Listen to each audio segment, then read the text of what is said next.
afternoon, children. Despite your best efforts to ignore my request last week for somebody to send me pictures of the music theory textbook, I have found a PDF copy available online. And not from some shady website either. I don't know, I just typed it in. So, today, you will begin looking at the next thing we're going to learn.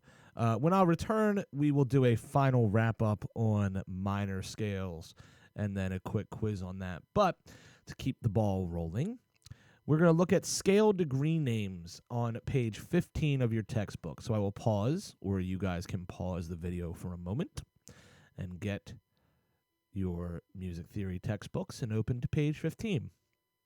I'll wait.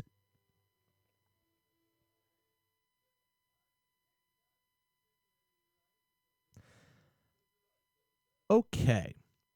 So, we have discussed already the fact that I like to use the digital numbering system to identify notes of a scale or a chord. We also, in music theory and just music in general, will utilize another set of traditional names that are associated with each number of the scale. These names are shown in example 1-16, and you'll notice that there are actually two names for the seventh tone, depending on whether or not it is raised, meaning whether or not it's major or minor. So we've already identified one, or the root, and the other name that we use for that is the tonic. Past the tonic, our second tone is referred to as the supertonic. Third, we have the mediant. Fourth, we have the subdominant. Fifth, the dominant. Sixth tone, the submediant. And in our major scale, we would have the leading tone, which leads us back to the tonic. Or, in a minor scale, the subtonic. Now, this can be a little bit confusing, mainly with scale degree number 3 and 6. Everything else tends to make sense. If I say sub something, it comes before. If I say super something, it comes after. But if you notice, mediant comes first, and then submediant comes after that. So, what we can take a look at here, all right, to kind of help explain that is the relationship between these ones, and that's shown in example 1-17. All right, so the way that this actually works, the tonic and the dominant are the two most important things that we have normally in music, the 1 to the 5.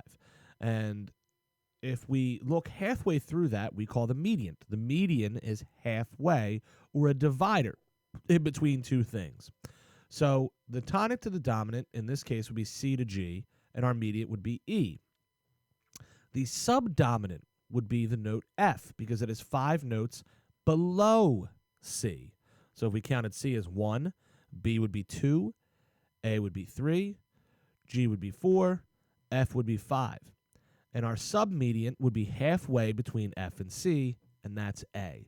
So that's how we come up with this mediant and submediant, dominant, subdominant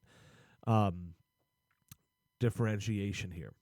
So no matter what scale we're in, all right, whether it be C major, F major, E flat major, A flat major, B major, the 1 is always the tonic, the 2 is always the supertonic, 3 is always the median, and so on and so forth. Now, to help become more familiar with these terms, what you guys are going to do, scrolling down here, you're going to take the first 2 parts of the checkpoint and complete them today. This may take you a little while, as it's your first time doing this, but be very, very careful what you're looking at. So in number 1, they just give you all the numbers. So if you were to, or wanted to write out the relationship between tonic, supertonic, median, all those, and write 1, 2, 3, 4, 5, 6, 7 underneath of them, completely understand, that's fine. When we get down to section number 2 and we're actually moving around the notes, you'd be very careful what note you're on, because you see in this first line here, we start out in the key of C. In the second line here, we switch to the key of G. So in this case, C is going to be your tonic. If we look at the second note, E, what would that be? Let me go back and check. That's our median. In the next example, let's look at the second one here in the key of G. We start on G. Up, look, our tonic again. Up, B, that's the third of G. So again, that's our not our submedian, that's our median. All right. So we have to change each time to meet the different key. And for the key of D minor, make sure we know whether we have the subtonic or the leading tone. Good luck with that today, everybody.